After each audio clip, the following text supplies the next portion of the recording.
જન જતન સર્વાંગી વિકાસ ટ્રસ્ટ સંચાલિત સનાતન ધર્મ શિક્ષા સંકુલ, ગામ કોડબા, તાલુકો સાગબારા, જિલ્લો નર્મદા. આ સંસ્થામાં આદિવાસી સમાજની અત્યંત ગરીબ તથા માતા પિતાની વિનાની આશરે 300 દીકરીઓને આશ્રય આપવામાં આવે છે.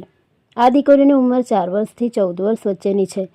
ગિરધરભાઈ વસાવા, રૂકૈયાબેન વસાવા તથા ગીતાબેન ચૌધરીના માર્ગદર્શન, ત્યાગ અને નિષ્કામ સેવા ભાવે આ મહાયજ્ઞ અવિરત રીતે ચાલી રહ્યો છે. આ દીકરીઓને રહેવા, ભણવા અને જમવાની સંપૂર્ણ જવાબદારી આ બહેનો પોતાની સંતાન સમાન પ્રેમથી નિભાવે છે. વર્ષ 2009થી આ બંને બહેનોએ પોતાના વ્યક્તિગત અને સાંસારિક જીવનનો ત્યાગ કરીને 300 દીકરીઓ માટે પાલક માતા બની જીવન અર્પણ કર્યું છે.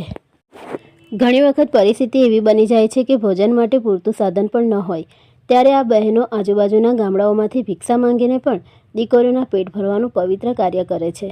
આ બહેનો માત્ર સંચાલક નથી, પરંતુ સાચા અર્થમાં 300 દીકરીઓની માતા છે. તેમનો ત્યાગ, સમર્પણ અને બલિદાન અદ્વિતીય પરંપરા માટે પ્રેરણાદાયક છે. આ મહાન સેવા માટે હું નતમસ્તક થઈને આ બંને બહેનોને વંદન કરું છું. આ કોઈ સામાન્ય હોસ્ટેલ નથી, આ છે 300 આદિવાસી દીકરીઓનું ઘર. 2009થી બે બહેનો દ્વારા સંચાલિત એક મહાયજ્ઞ. અહીં ક્યારે ભોજન ઓછું પડે છે, પણ હિંમત ક્યારેય નથી ઘટતી. આમ પણ ભાગીદાર બનો આ પુણ્ય કાર્યમાં. જો તમે દર મહિને ₹500, 1000, 2000 આપીને સહયોગ કરી શકો તો એક દીકરીનું ભવિષ્ય સુરક્ષિત કરી શકો છો.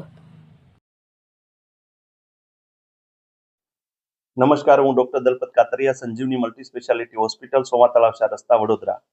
આજ રોજ કોડબા ગામ ખાતે આવેલી જનજતન સર્વાંગી વિકાસ ચેરિટેબલ ટ્રસ્ટ સંચાલિત સર્વધર્મ કન્યા શિક્ષા સંકુલમાં જે 300 દીકરીઓ આસપાસ અભ્યાસ કરે છે, 3 વર્ષથી લઈને 14 વર્ષ સુધીની દીકરીઓ ત્યાં રહી છે, અભ્યાસ કરે છે, સંપૂર્ણ નિઃશુલ્ક છે. દીકરીઓ માવતર વગરની છે અથવા તો ખૂબ અત્યંત ગરીબ પરિવારમાંથી આવતી આદિવાસી સમાજની દીકરીઓ છે. આના માટે આપણે કંઈ મદદરૂપ થઈ શકીએ ભાવનાથી આજ રોજ પ્રેસ કોન્ફરન્સનું આયોજન કરેલ છે. ત્યાં પરિસ્થિતિ કેવી છે અત્યારે, અને એના માતા પિતા છે કે કેમ છે, તો ક્યાં આગળ છે, કઈ સ્થિતિમાં છે, તો આવી સ્થિતિનું ત્યાં નિર્માણ છે?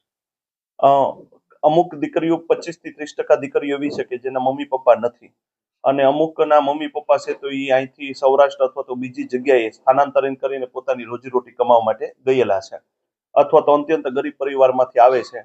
ત્યાંનો સિનારીઓ એવો છે કે ભાઈ 14 વર્ષ 15 વર્ષની આસપાસ દીકરી થાય તો બી લોકો લગ્ન કરાવી દેતા હોય.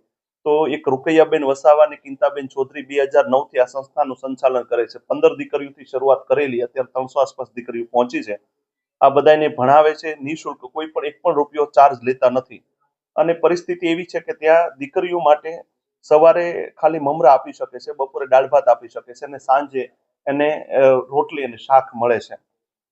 કોઈ એવી આજીવિકા નથી અથવા તો કોઈ એવી એની પાસે ઇન્કમ નથી કે આ લોકો સંસ્થાનું દીકરીઓને સારી રીતથી ભણાવી ગણાવીને અથવા તો સારી રીતથી જમાડીને કોઈ આગળ વધારી શકે. સુરતના એક દાતા ગોટી પરિવાર, જે કર્મયોગી ગ્રુપ આખું છે, એ લોકોએ ત્યાં 300 દીકરીઓ રહી શકે એની માટેની વ્યવસ્થા કરી દીધેલી છે. ધોરણ 1 થી 8 ની ત્યાં સ્કૂલ છે, તો એની માટેના ઓરડા બનાવી દીધેલા છે અને પ્રાર્થના હોલ બનાવી દીધેલો છે. આ બધું ઠીક, પણ દીકરીઓ જ્યાં રહી છે ત્યાં આસપાસ કોઈ દિવાલ ફરતી નથી. અને એ કરતા તે વિશેષ એ છે કે એનું જે જમવાનું જે ટાઈમ ટુ ટાઈમ પૂરેપૂરું મળવું જોઈએ એ આર્થિક સ્થિતિના અભાવે મળતું નથી. તો આપણે સૌ 14મી જાન્યુઆરી એટલે કે મકર સંક્રાંતિ દિન નિમિત્તે દાન પુણ્ય કરતા હોઈએ છીએ. તો આ વખતે આ દીકરીઓ માટે એવું નથી કહેતા કે આપણે આર્થિક મદદ કરીએ, પણ અનાજ છે, બુક છે, પેન છે, પેન્સિલ છે, ઓઢવા માટે સાદર છે, કોઈ તમારે બિનજરૂરી તમારે ત્યાં કપડાં હોય તો કપડાં છે, ઘરે ગાડલું હોય તો ગાડલું, આ દરેક વસ્તુ છે એને આપણે દાન પુણ્ય તરીકે આપણે ત્યાં એ દીકરીઓ માટે આપી શકીએ છીએ. આના માટે અમે સંજીવની મલ્ટી સ્પેશિયાલિટી હોસ્પિટલ વતી ખાતે આખું આયોજન કરશું કે ભાઈ તમે આજથી લઈને તારીખ 11 થી લઈને તારીખ 14 સુધીમાં જે કોઈ લોકોને ઈચ્છા હોય કે કંઈ દેવાની કંઈ ભાવના હોય, એ લોકો અહીં સંજીવની મલ્ટી સ્પેશિયાલિટી હોસ્પિટલ, સોમા તળાવ 4 રસ્તા ખાતે આપી જાય. અમે દરેક વસ્તુ ત્યાં વિદ્યાર્થીને આ દીકરીઓ માટે અમે પહોંચાડી દઈશું.